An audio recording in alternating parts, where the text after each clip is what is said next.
Dari berbagai banyak cara untuk pengendalian hama melalui proses organik, sudah banyak sekali yang sudah saya terapkan dan banyak sekali yang sudah saya coba. Tapi pada akhirnya ada satu konsep atau satu resep yang sampai saat ini masih saya gunakan. Dulu sebelum saya menggunakan organik, saya juga pernah mencoba atau mempraktekkan dari cara-cara kimia. Tapi dari cara-cara kimia itu kita semua sudah tahu resikonya itu seperti apa pada kesehatan kita. Dari situ saya berpikir bahwa untuk meninggalkan bahan-bahan kimia lalu menggunakan bahan-bahan organik. Selain untuk aman dikonsumsi diri kita sendiri dan juga aman untuk kesehatan bagi orang lain juga. Pengendalian hama yang saya gunakan saat ini tujuannya tidak untuk membunuh hama, melainkan hanya mengusir. Karena apa? Ada konsep bahwa ketika kita membunuh sebuah hama, hama itu berkemungkinan ada potensi serangan kedua. Mungkin dari sahabat, dari teman-teman juga mempunyai pengalaman yang sama ketika kita menghadapi sebuah hama atau mengendalikan hama itu menggunakan kimia atau menggunakan hal yang lain yang bertujuan untuk membunuh hama tersebut. Biasanya untuk edisi keduanya atau periode keduanya, hama itu menyerang dengan sangat ganas sekali. Dan bahkan obat yang pertama kita gunakan untuk membunuh hama sebelumnya itu sudah tidak efektif lagi dan tidak bisa berfungsi lagi. Karena itu dengan kita mengendalikan atau secara mengusirnya, kita tidak mempunyai resiko apa-apa. Selain kita juga mencegah serangan kedua. Serangan kedua itu biasanya kan itu lebih besar daripada serangan pertama ya. Dan itu juga ramah lingkungan, aman untuk dikonsumsi dan juga aman untuk kesehatan kita. Di sini saya sudah menyiapkan beberapa lembar daun pepaya yang baru saja saya petik. Ini hanya daun pepaya murni dan ini pun tanpa modal. Daun pepaya bisa kita dapatkan dari pohon kita sendiri atau mungkin kita bisa minta dari tetangga. Dan daun pepayanya itu biasanya untuk yang sudah agak tua, bukan yang muda ya. Karena yang kita ambil nanti adalah getahnya, bukan dari segi fisiknya atau bukan dari segi daun-daunnya, tapi getahnya yang kita gunakan, seperti itu ya. Kalau untuk batangnya, biasanya sih saya tidak menggunakannya, saya sisihkan biasanya.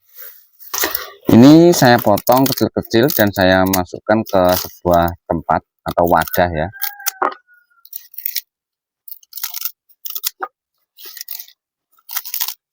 Untuk wadah satu gini biasanya itu saya hanya menggunakan satu lembar daun. Tadi saya sengaja mempersiapkan beberapa lembar, tujuannya hanya untuk saya simpan untuk tempat lainnya juga nanti. Dan ini yang saya gunakan hanya untuk satu lembar, hanya untuk mencontohkan kepada teman-teman saja bahwa cara ini juga sangat efektif, sangat sederhana, dan sangat efisien. Sangat menguntungkan juga. Kemudian saya kasihkan tambah air sedikit. Saya tidak terlalu banyak untuk menyampurkan air ya, kira-kira hanya cukup untuk memeras. Ya paling tidak sepertiga dari wadahnya. Nah kayak gini ya. Kemudian saya remas-remas seperti ini sampai hancur dan sampai lembut. Untuk peremasan seperti ini biasanya itu tidak harus seperti yang saya lakukan ya. Teman-teman semisal memiliki sebuah blender, bisa menggunakan blender atau menggunakan tumbuk atau diremas-remas seperti saya ini. Kalau saya lebih suka memeras seperti ini karena lebih ke aktivitas ya. Karena kalau blender itu menurut saya kurang aktivitas. Ya itu sebetulnya selera sih ya. Tidak semua harus mengikuti metode saya. Atau tidak menggunakan blender juga tidak masalah. Yang penting yang kita butuhkan hanyalah getah dari daun pepaya seperti ini. Nah kayak gini ya.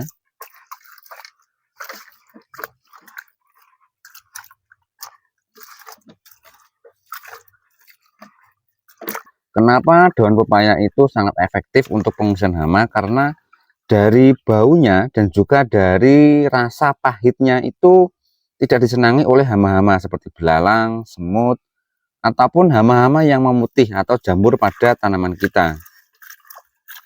Nah, selanjutnya setelah seperti ini kan hampir hancur ya, hampir lembut, maka biasanya saya tambahkan dengan deterjen untuk cuci piring. Mereknya apapun itu tidak masalah, yang penting cair. Hanya sedikit saja, hanya beberapa tetes saja untuk kita campurkan. Nah, tujuannya deterjen kita masukkan ke dalam sini itu hanya untuk nanti untuk menyatukan antara perasan dari daun pepaya ini kepada minyak goreng.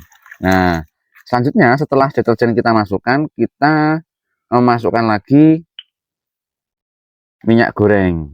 Minyak goreng ini juga bebas, mau menggunakan merek apa, juga beberapa tetes, sama. Sedikit saja.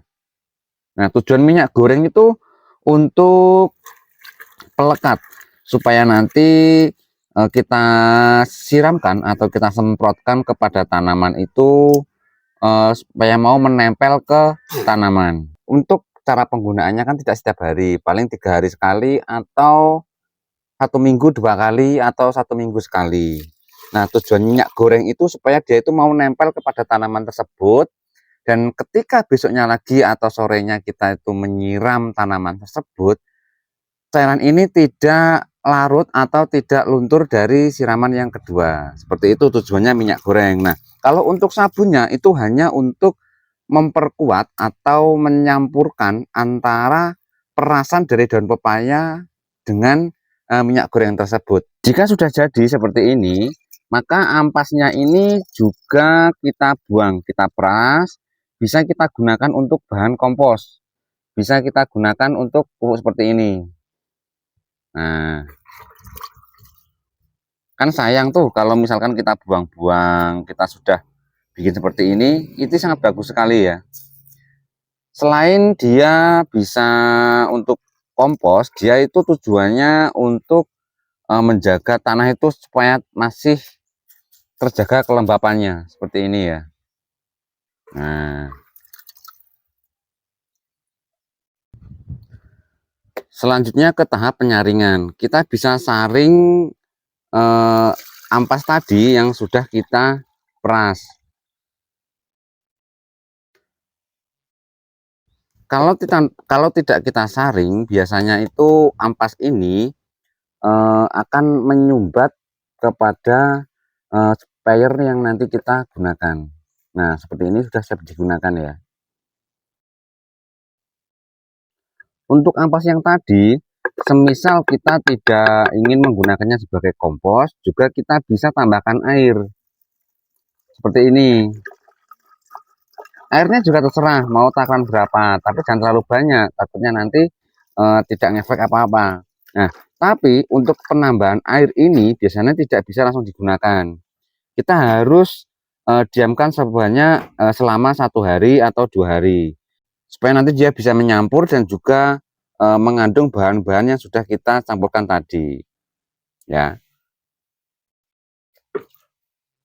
Selanjutnya kita tinggal masukkan cairan yang sudah kita peras dan sudah kita saring ke botol sprayer, lalu kita gunakan untuk menyemprot tanaman kita.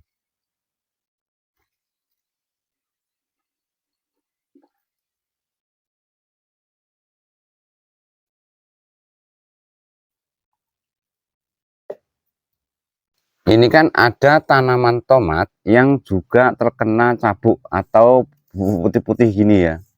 Ini juga sebetulnya hama, dan ini biasanya untuk saya atasi menggunakan seperti tadi. Jadi untuk resep yang sudah saya contohkan tadi, biasanya itu selain mencegah hama untuk memakan daun dan juga memakan buah-buah pada sayuran yang kita tanam, cairan ini juga bisa memperbaiki tanaman-tanaman yang sudah terkena hama, seperti kayak cabuk putih, jamur-jamur putih kayak gini. Seperti daun-daun keriting itu juga bisa kita sembuhkan menggunakan cairan seperti ini. Dan bagusnya lagi, cairan seperti ini itu kita terapkan pada sayuran kita, itu ramah sekali dengan lingkungan. Ini sangat aman. Untuk semua tanaman memang saya gunakan pupuk seperti ini ya. Dari cabai, tomat, terong, selada, semua menggunakan ini saya. Dan biasanya untuk daun-daun yang sudah mengeriting, biasanya juga bisa sembuh menggunakan seperti ini. Yang lebih bagus lagi, tanaman yang sudah kita pruning seperti ini ya, yang sudah kita pruning pucuknya, jika kita rawat atau kita rutin semprot dengan ini 1 minggu 3 kali atau 1 minggu sekali, biasanya itu pertumbuhan tunas-tunas yang akan tumbuh itu sangat bagus. Biasanya seperti itu, dia bisa atau merakah, bisa melebar ke banyak cabang seperti itu ya. Dan seperti contoh yang sudah saya terapkan ini cabai, ini satu pohon, satu akar, tapi saya setek dan saya grafting menjadi 3 macam. Nah, ini juga sama, ketika saya menyambung, di saat menyambung itu sebelum saya tali atau sebelum saya bungkus, itu juga saya semprot menggunakan pupuk ini. Lalu saya bungkus dan lalu saya diamkan, biasanya itu untuk sekitar 1 bulan atau 30 hari.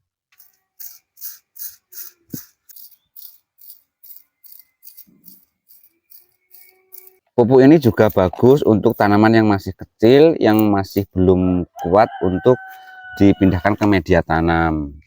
Dan selain itu kan untuk kacang-kacangan seperti mentimun itu kan kadang kan kita langsung menanam, tidak perlu memindahkan media tanam ya. Tapi dari tanaman ini juga sangat bagus jika kita menggunakan pupuk seperti yang sudah saya terapkan seperti ini.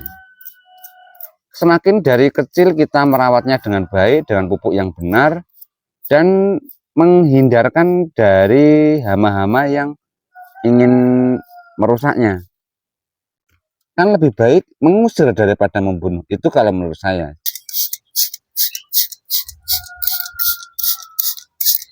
Jadi menurut teman-teman, mana yang lebih baik antara mengusir hama dan juga membunuh hama? Coba ceritakan pengalaman teman-teman tentang hama di dalam komentar. Siapa tahu pengalaman teman-teman itu juga bermanfaat bagi teman yang lainnya juga. Semoga video ini bermanfaat. Salam sehat dan salam semangat dan salam edukasi.